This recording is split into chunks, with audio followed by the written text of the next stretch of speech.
నేను తెలుగుదేశం పార్టీ తరఫున చెప్పాను, ఈ ప్రపోజల్ మహాకూటమి కూడా చెప్తాం, వాళ్ళందరూ కూడా ఏ విధంగా వర్కౌట్ చేయాలో వర్కౌట్ చేస్తాం. కలర్ టీవీ వల్ల పేదవాళ్ళకి గ్రామీణ ప్రాంతంలో ఈరోజు ఒకటి నాలెడ్జ్, ప్రపంచంలో ఏం జరుగుతుందో తెలుసుకోవడం.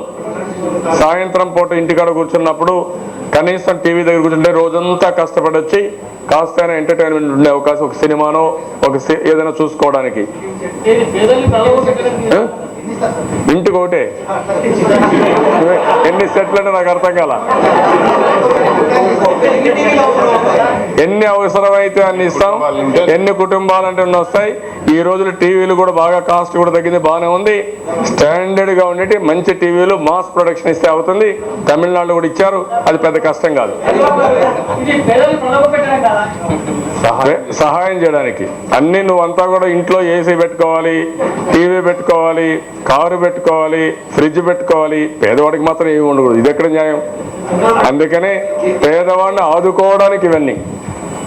అందుకనే ఒక మాట చెప్పాను, ఇది ఇవ్వడమే కాకుండా దానికి సపోర్టింగ్ గా 2 బల్బులు, ఒక టీవీ, ఒక ఫ్యాన్కి ఎంత కరెంట్ అవుతుందో 50 యూనిట్లు 60 యూనిట్లు అది కూడా ఫ్రీగా ఇస్తా అన్నాం.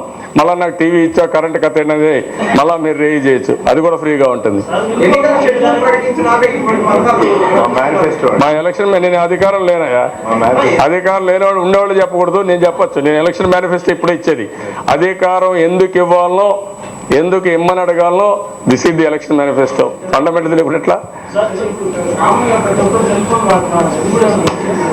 సెల్ ఫోన్లు ఇప్పుడు అందరూ కొనుక్కునే పరిస్థితికి వచ్చేసారు బ్రదర్. 700-800 రూపాయలు పెద్ద కష్టం కాదు, అది పెద్ద అన్ని ఊర్లో వచ్చేసాయి.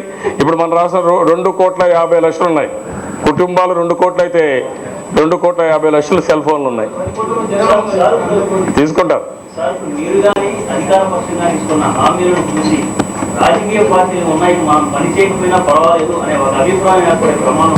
నేను ఒక మాట చెప్తాను, వింటారా మీరు? మీకు ఒక అవకాశం వచ్చింది, మీ కొడుకు ఒక అవకాశం వచ్చింది. డబ్బులు ఉండేవాళ్ళు మాత్రం కోట్ల రూపాయలు సంపాదించుకుంటూ పైకి వెళ్ళిపోతున్నారు. ఒకడు గొర్రెలు మేపుతున్నాడు, వాడి కొడుకుని మళ్ళా గొర్రెల దగ్గరికే పంపిస్తున్నాడు. ఒక ఆయన బట్టలు ఉతుకుతున్నాడు, వాడి కొడుకు బట్టలే ఉతుకుతున్నాడు. అంటే శాశ్వతంగా వాళ్ళు ఉడిగమే చేయాలనా? అంటే మన ఉద్దేశం ఏంటి? ఆర్థిక అసమానత తగ్గించడం ఎటు తగ్గించాలి? ఈరోజు ప్రభుత్వానికి ఆదాయాలు పెరిగాయి, పేదవాడికి ఏమైంది?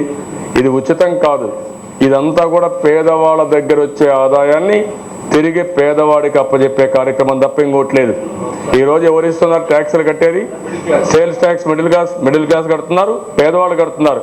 తిండి తింటే ట్యాక్స్ వేస్తున్నారు, బియ్యం కొంటే ట్యాక్స్ వేస్తున్నారు, లేకపోతే నూనె కొంటే ట్యాక్స్ వేస్తున్నారు.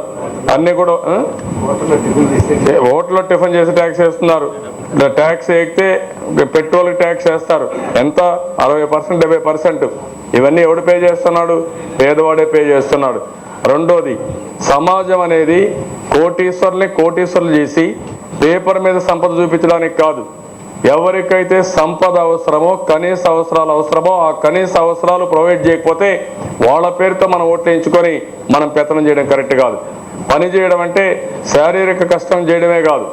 ఈరోజు దేశంలో అందరూ పనిచేస్తున్నారు.